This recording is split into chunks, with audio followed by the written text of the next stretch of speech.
I'm joined now by Chyddee to help us wrap, a lot of the emotions and things up today. Thanks for being here today. What have you seen? Because I know you've been out there quite a few times. And what are you hearing from Nigerians?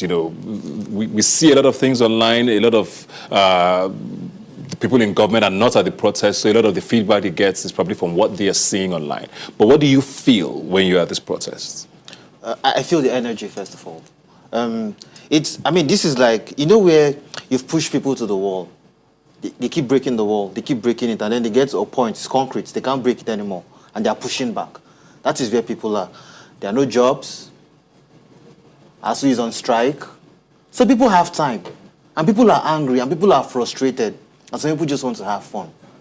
Some people are just, it's like, this is the generation of rebellious people, so it's a combination of all these things. So the energy at the protest is, we can keep it on. We are going to stay until the government meets the demands. Yeah. Of course, some people are like, we're tired. Some people are like, we just want it to be over. But to be honest, the major sentiment is that we're going to stay here for as long as it takes these people to do what we're asking for. One of the biggest arguments of Nigerians who are not necessarily part of the protest, who might be in support of what, the fight is, has always been, or has been, this whole talk about, blocking of the roads. We saw the Abuja Airport Road a couple of days ago, where it was completely shut off for hours on end. Lagos has been pretty much shut down from the island to the mainland. We've seen it in Port Harcourt, across the country, saying that that's not the right way to protest by inconveniencing, innocent Nigerians who are not members of SARS. Is there a right way to protest? There isn't a right way to protest. The only right way to protest is to make sure that you're not violent. That's the right way to peacefully protest. Is to make sure that you're not destroying stuff, you're not destroying property. Everybody has to be uncomfortable. If we're going to be temporarily uncomfortable, for us to be permanently comfortable, let's do it. Your temporary discomfort is nothing compared to permanent deaths. It's nothing compared to it at all. And then people are talking about traffic. I understand that. I understand that. I know where you're coming from. But let's be honest. If you live in Lagos, you are used to traffic already. There are times that trucks will be parked on the road. There are times that HNIs will be doing parties and they will block the road. And then people, before this protest and everything, I've been in traffic that lasted 9 hours. I've been in traffic that as soon as I got to the house, I showered and I went back to work. So what are you saying about traffic? Abuja, when the president or somebody wants to do their motorcade and convoy, do they not block roads?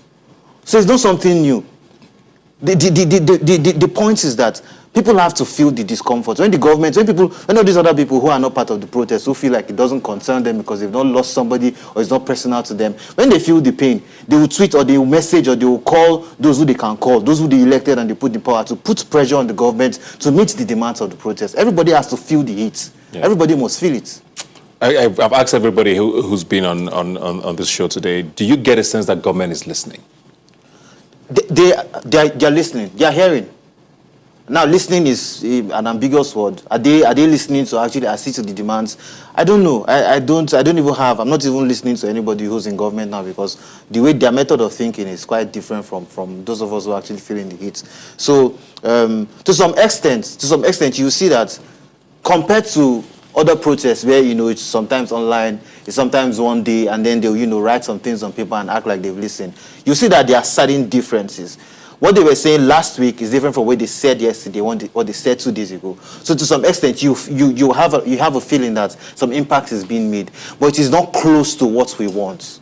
It's not rocket science, Baba. It's not rocket science at all. So a lot of young people have been criticized, there have been videos of, music and food and dance and, all of these things at a lot of these protests.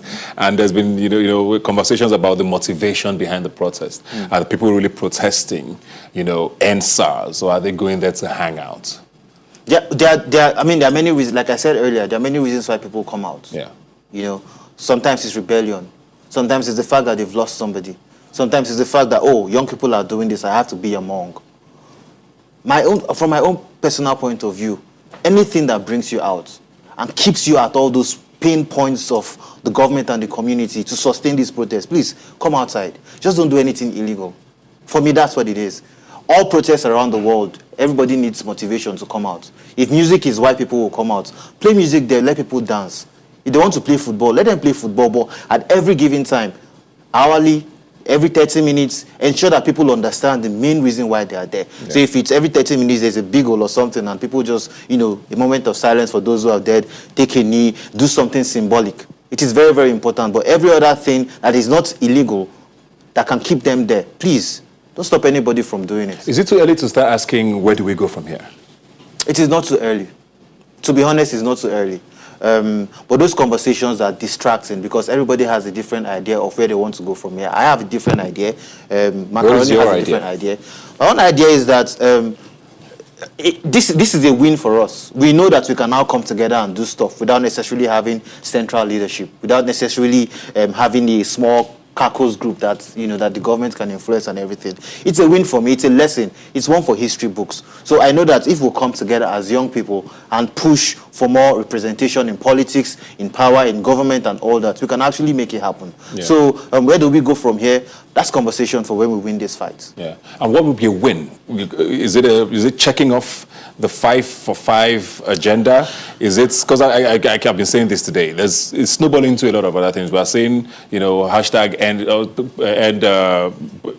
bad governance. Yeah. We are saying hashtags about electoral reforms. There's so many hashtags now, people are wondering, what is this becoming? A win for me is that after these protests, every policeman is afraid of asking for bribe. Every policeman is terrified of asking for bribe. And as a result, other public servants are afraid of bullying people or asking for bribes. That's a win for me. Now, of course, that's a process. It's not a one-time thing. Yeah, we have somehow people came together and brought out those 5 things. I'm not even satisfied with the 5. A lot of people are not satisfied with the 5 because, to be honest, that number 5 in particular, I don't care about it. I do not care about. I cannot be fighting for somebody that is shooting me. There are 200,000 policemen in Nigeria. If they feel aggrieved about their payment and all their welfare, let them go and take their own projects. We'll support them. So let them do their own thing. Let's do our own thing. But I mean, I'm not the only person who's making the decisions and everything. So there are 5 that there's like a consensus. Let them attend to at least 4 of those 5. They can leave the number 5 for later. That's their business. But at least 4 of them. Then we'll know that they're serious about this thing. Those 5 things are easy. They're pretty easy. It's not rocket science.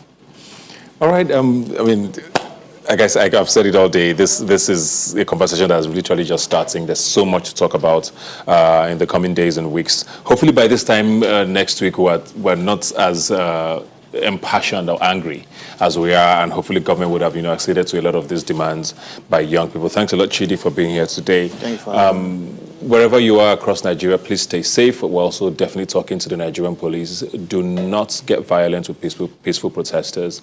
People do have a right to express themselves and protest in a democratic nation, and it is nobody's place to kill anyone for speaking up and demanding better from government. Thanks a lot for being here today. I'll see you next Sunday.